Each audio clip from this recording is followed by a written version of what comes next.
जिसे देखकर उसके होश ही उड़ जाते हैं और वो तुरंत वहाँ से भाग जाता है। इधर हमें बेन दिखाया जाता है जो स्कूल लाइब्रेरी में एक बुक पढ़ रहा था जिसमें उसी पेनीवाइज के बारे में लिखा हुआ था। यहाँ उसे पता चलता है कि हर 27 साल बाद पेनीवाइज बहुत सारे बच्चों को मार डालता है और उन्हें गायब कर देता है। यहाँ वो किताब पढ़ ही रहा था, तभी वहाँ उसे पीछे से एक लाल रंग का गुब्बारा उड़ता हुआ दिखाई देता है। वो उसके पीछे पीछे आता है और कुछ ही आगे आने पर उसे अजीब से अंडे पड़े हुए दिखाई देते हैं। वो उनका पीछा करते करते एक कमरे में आ जाता है और जैसे ही वो उस अंडे को उठाता है तो वहाँ एकदम से सब लाइट्स ऑन ऑफ होने लगती हैं और तभी वो देखता है तो सीढ़ियों से एक अजीब सा दिखने वाला सर कटा बच्चा आ रहा था। वो उसे पकड़ने के लिए उसका पीछा करता है। ये कोई और नहीं बल्कि वही पेनीवाइज ही था। बेन जैसे तैसे करके वहाँ से भाग निकलता है और कुछ ही आगे आने पर उसे वही बदमाश लड़के पकड़ लेते हैं। वो उसे मारने ही वाले थे, तभी वहाँ से एक गाड़ी गुजरती है और गाड़ी के पीछे वही लाल रंग का गुब्बारा दिखाई देता है जो कि उसी पेनीवाइज का था। मतलब वो हर जगह लोगों के बच्चों को अपने काबू में कर रहा था। इधर वो बदमाश लड़का हेनरी बेन के पेट पर एक लेटर एच लिख देता है, लेकिन तभी बेन उसे लात मारकर वहाँ से अपनी जान बचाकर भाग जाता है। वो उसका पीछा करते हैं लेकिन वो वहाँ से दूर भाग जाता है। यहाँ बिल और उसके दोस्त उसके भाई जॉर्ज को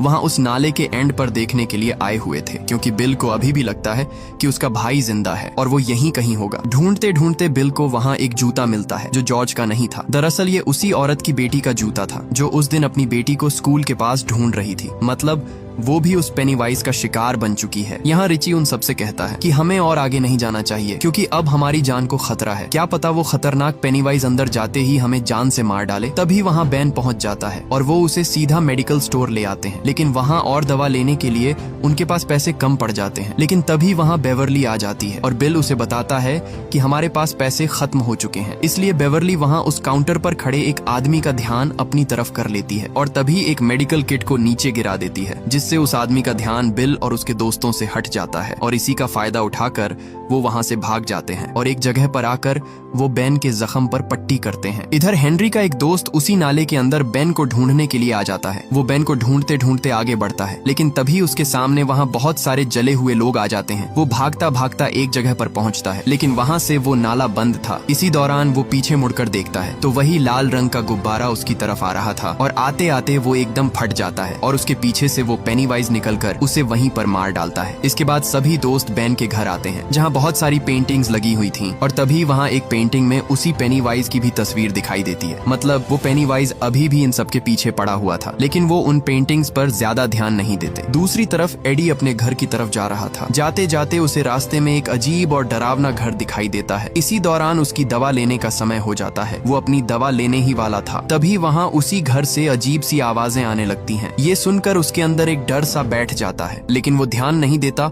और चल पड़ता है। इसी दौरान उसकी दवा वहाँ गिर जाती है। एडी एक एक करके अपनी गोलियां उठाता है और एक गोली को हाथ लगाने ही वाला था, तभी वहाँ एक अजीब सा हाथ उसकी गोली को उठा लेता है और तभी वो अजीब सा इंसान उसके सामने आ जाता है। ये देखकर वो वहाँ से तुरंत भागने लगता है और भागता भागता वो एक जगह पर आकर रुक जाता है और दूर खड़ा वही पेनीवाइज उसे दिखाई देता है। ये देखकर उसके होश ही उड़ जाते हैं। इधर बेवर्ली अपने घर थी तो उसे एक कार्ड मिलता है जिस पर कुछ अजीब सी पोएम लिखी हुई थी जो उसके दोस्त बेन ने लिखी थी। तभी वहाँ बेसिन से उसे कुछ आवाज सुनाई देती है। जब वो देखती है तो अंदर से बहुत सारे बच्चों के चिल्लाने की आवाजें सुनाई दे रही थीं और वो सब उसे भी अपने पास बुला रहे थे। वो तुरंत एक इंची टेप उस बेसिन के अंदर डालती है और जब वो उसे बाहर निकालती है तो उसके साथ बहुत सारे बाल और खून लगा हुआ था। तभी उसके अंदर से बाल निकलकर पूरी तरह उसे पकड़ लेते हैं और उसे अंदर खींचते हैं। बेवर्ली जैसे तैसे करके खुद को छुड़ा लेती है, लेकिन उस बेसिन से बहुत सारा खून पूरे अंदर फैल जाता है। वो डर की वजह से एक दीवार के साथ बैठ जाती है। इसी दौरान उसके डैड आ जाते हैं। वो उसे कहते हैं कि इतना क्यों चिल्ला रही हो। बेवर्ली आगे से बताती है कि उस बेसिन से बहुत सारे बच्चे चिल्ला रहे हैं,